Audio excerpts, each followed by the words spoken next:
tatawagan natin at naka-standby na siguro. Yan, ang ating correspondent na si Jim Rosario. Yan, nasa linya ka na ba, Jim Rosario? Ang ating news correspondent. Magandang hapon, Emel. Magandang hapon, Francis. Yes. Yes, go ahead. Binagsa na ngayong araw, January 13, 2025, ng mga miyembro ng Iglesia ni Cristo dito sa Quirino Grandstand para isang makasaysayang aktibidad ng National Rally for Peace. Ayon sa mga bagong ulat ay tinatayang nasa 1.58 million katao na ang nasa Quirino Grandstand para makiisa sa National Rally for Peace ng Iglesia ni Cristo. Umel and Francis, hindi pa kasama ang bilang ng mga kalahok sa kasabayang rally na dinaraos din sa ibang bahagi ng bansa. Alas 4 ng hapon na kanina ay nagsimula na ang aktibidad at nagpapatuloy hanggang sa kasalukuyan. Ayon naman sa PNP ay handa naman sila at magdadagdag ng mga 20 personnel kung sakaling tumaas pa ang bilang ng mga dadalo. At yung mga ginamit naman na sasakyan, van at mga bus ng mga kapatid natin na Iglesia ni Cristo ay umabot na hanggang University of the Philippines, umabot na hanggang UST ang ginawang parking ng mga ginamit na sasakyan. Talagang napakahaba na ng linya ng mga parking ng mga sakyang ginamit na ating mga kapatid sa Iglesia ni Cristo. Halos hindi na mahulog ang karayon ngayon at balagsa na at malapit na magdalawang milyon ang bilang ng mga kapatid dito sa Quirino Grandstand. Yun, Jim, bukod dyan sa patuloy pa rin ba yung pagdagsa ng tao at dumarating dyan sa Quirino Grandstand?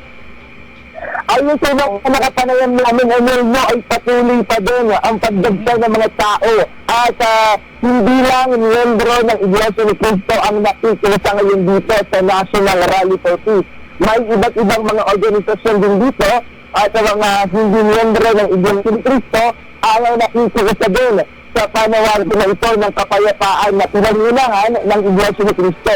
May ilan pa tayong mga kapatid Panola, Francis, na darating pa maya-maya dito para makiisa sa National Rally for Peace.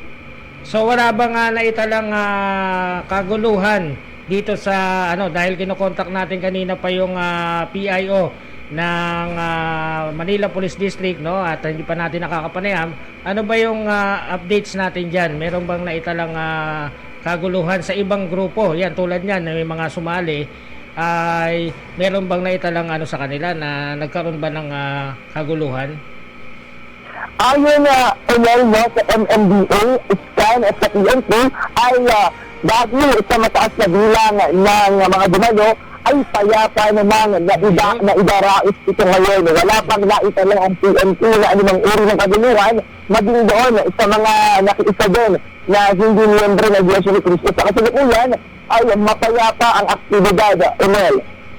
So yun, may oras ba tayo na nakuhang informasyon na matatapos itong araw na to ng rally ng mga kaanib ng Iglesia ni Cristo?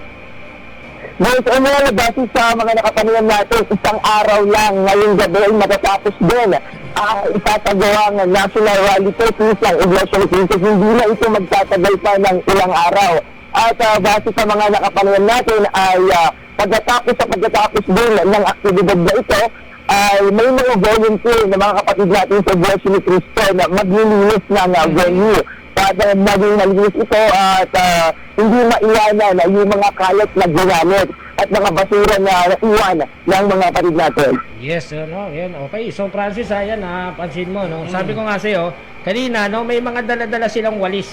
Bawat miyembro ng Iglesia ni Cristo, pagpunta sa grandstand, may bit-bit na walis. May mga nakatupa na. Kaya sabi nga ng ating correspondent na si Jim Rosario, ay pagkatapos ng rally, ay kanilang lilinisin, yung kanilang lugar, at kung saan itong bawat miyembro ay may silinisin nila kung saan sila mga pumuesto. May mga dalang walis at the same time, pag umalis sila, dala na yung kalat. Yes, tama yun, Francis. Oo. So yan Jim, ano pang update natin dyan sa traffic natin. Meron ba tayong informasyon na nakuha dyan na talagang hindi na nakakagalaw ang mga sasakyan? At may mga ruta ba nga na alternate route na pwedeng daanan ng mga sasakyan in case of emergency?